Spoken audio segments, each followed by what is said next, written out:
Hey guys, and welcome back for yet another upload. If you guys are new to my channel, don't forget to subscribe, hit the like button, all of that good stuff. We do talk true crime here every day. So if that's something that you're into, don't forget to subscribe at the end of watching the video. We are going to be talking about Trent Lehrkamp today. We've been discussing his case over the last couple of weeks on my channel. He is a 19-year-old boy out of St. Simons Island that was brutally tortured by a group of other young men that he considered to be his friends. They did things to him that you can't even imagine. If you haven't, if you don't know about this case already, I do have a playlist over everything that's been going on, but today I'm here to give you an update. So there has been an arrest in this case, but it's not everybody and it's not close to where we need to be. They are coming out saying things like, if you've been following the story, you know how Trent was tortured. They're saying that these kids didn't do any of that to him and that he allowed everything that happened to him. He allowed it and he wanted it pretty much. It's sickening to me. So by the time you guys have watched this, we probably have already done a live over it, but yeah, it's bad, guys. So I'm going to go ahead and play this News Nation clip here for you because it does tell us about how they were arrested. And then I'm going to read a little bit of some Twitter's post for you, or another article, I'm sorry, to give you the side of Trent's family and how they feel about everything that's going on. So stay with me till the end. Georgia affiliate has been following this story from the very beginning. So, Brett, we've just learned the 19-year-old was not tortured. Well, that's according to the district attorneys here, Nicole, and I can tell you that Trent's family this afternoon certainly says they don't agree with what was said in this media conference earlier today, where the district attorney essentially said Trent volunteered for this. They say that their investigation here found that Trent wasn't forced to drink alcohol, but he voluntarily drank to the point that he passed out and had to go to the hospital. It has been 27 days since Trent Lehrkamp was dropped off at this hospital. His blood alcohol level 0.464, only breathing 6 breaths a minute.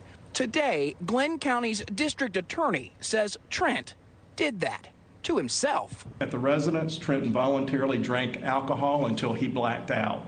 Investigators in this case took weeks to arrest Carlton Strother and his wife Lauren. They are the owners of this St. Simons Island home where at least 2 booze-filled teen parties happened. The couple booked into jail tonight out on bond. Today, police here saying their investigation found no one poured alcohol down Trent's throat, forced him to drink, beat him, choked him, and said Trent was not tortured.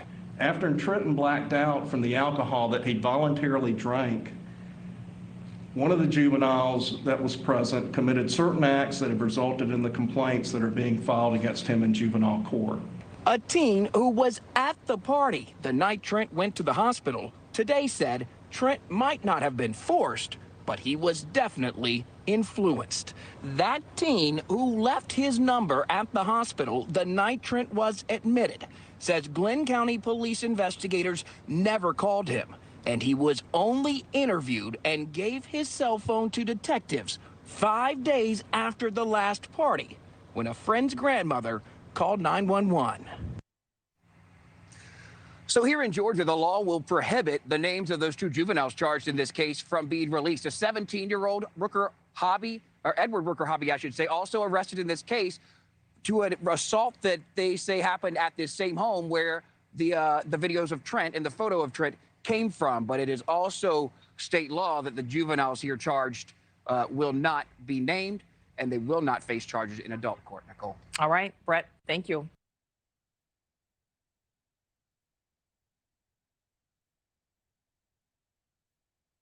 Okay, so can you believe that? They're saying that he did this to himself, that he drank all of that himself. Sorry, guys. That he drank all of that himself, that he took all of those mushrooms, that he defecated on himself. He tied him, or he taped himself to a chair with duct tape. He poured condiments all over his own face on top of the duct tape, and he made himself exasperate liquor in his lungs. there's something really wrong here, guys.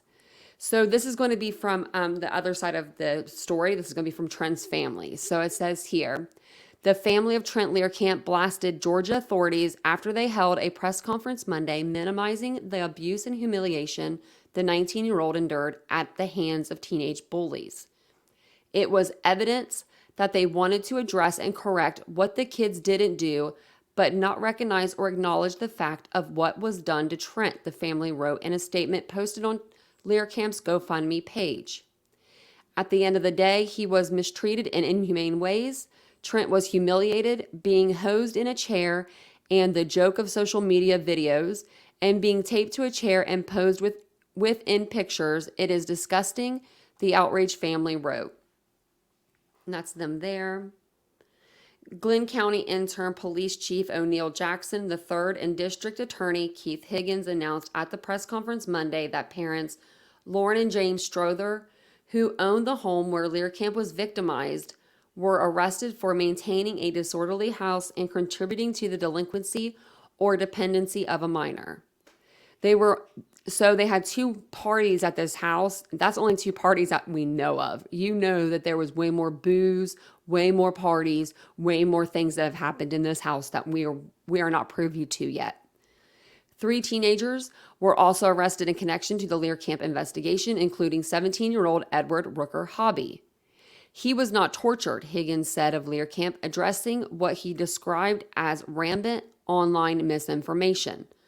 Trenton voluntarily drank alcohol until he passed out. No one forced alcohol down his throat or forced him to drink.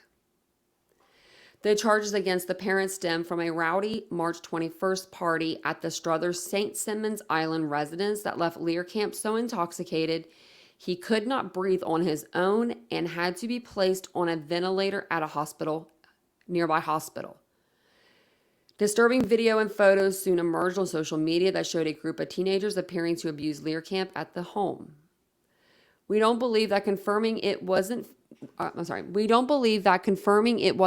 feces on him, urine on him, or no battery acid down his throat makes this any better. A vulnerable 19-year-old was made to be a sick joke of someone's disgusting fun and games.